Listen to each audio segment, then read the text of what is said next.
Hi guys! Welcome back to my channel, and for today's video, i-unpack natin lahat ng nakuha namin sa surf kaninang umaga sa event na to nung naghakot ako.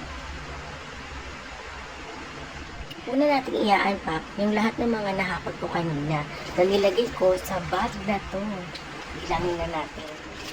1, 2, 3, 4, 5, 6, 7, 8, 9, 10, 11, 12, 13,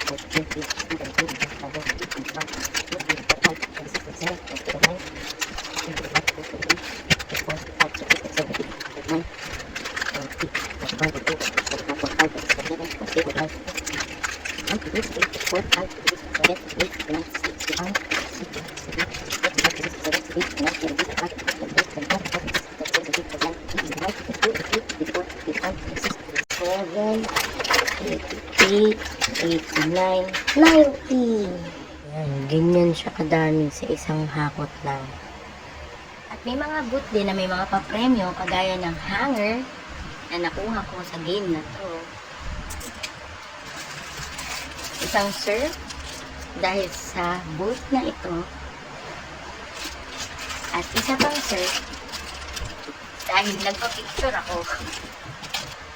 Pero hindi ko nakuha yung picture kasi iba yung kasama ko. At ngayon naman, let's unpack the loot bag na nakuha namin sa surf.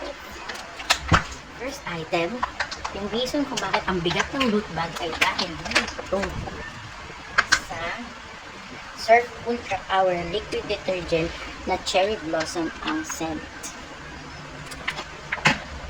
Next, meron din siyang kasamang Surf Fabric Conditioner Fresh and Bloom na 670 ml. Yung kanina ay 2.5 liters na liquid detergent.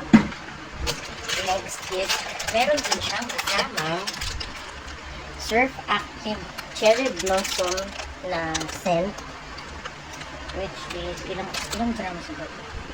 1.1 kilogram. At meron pa siyang free na 3 surf fabcon sa gilid. Isipin mo, free na siya. May free pa siya. Ikaw na.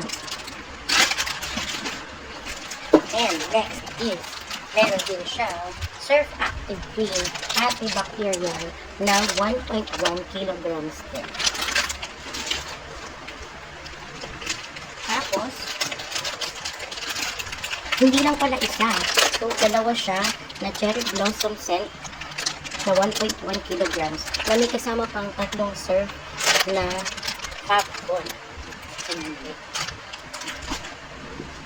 Tapos, lastly, meron siyang kasamang 4 na Surf Bar Active Clean Calamansi. Ayan. So, basically, yan ang lahat ng laman ng loot bag. Kaya, sobrang bigat niya. Yun. Maliban sa nag-enjoy kami sa Zumba this morning at sa mga lahat ng activities, maraming salamat sa Sir dahil sa loot bag na ito at sa lahat ng freebies na nakuha namin. And that's it for today's video.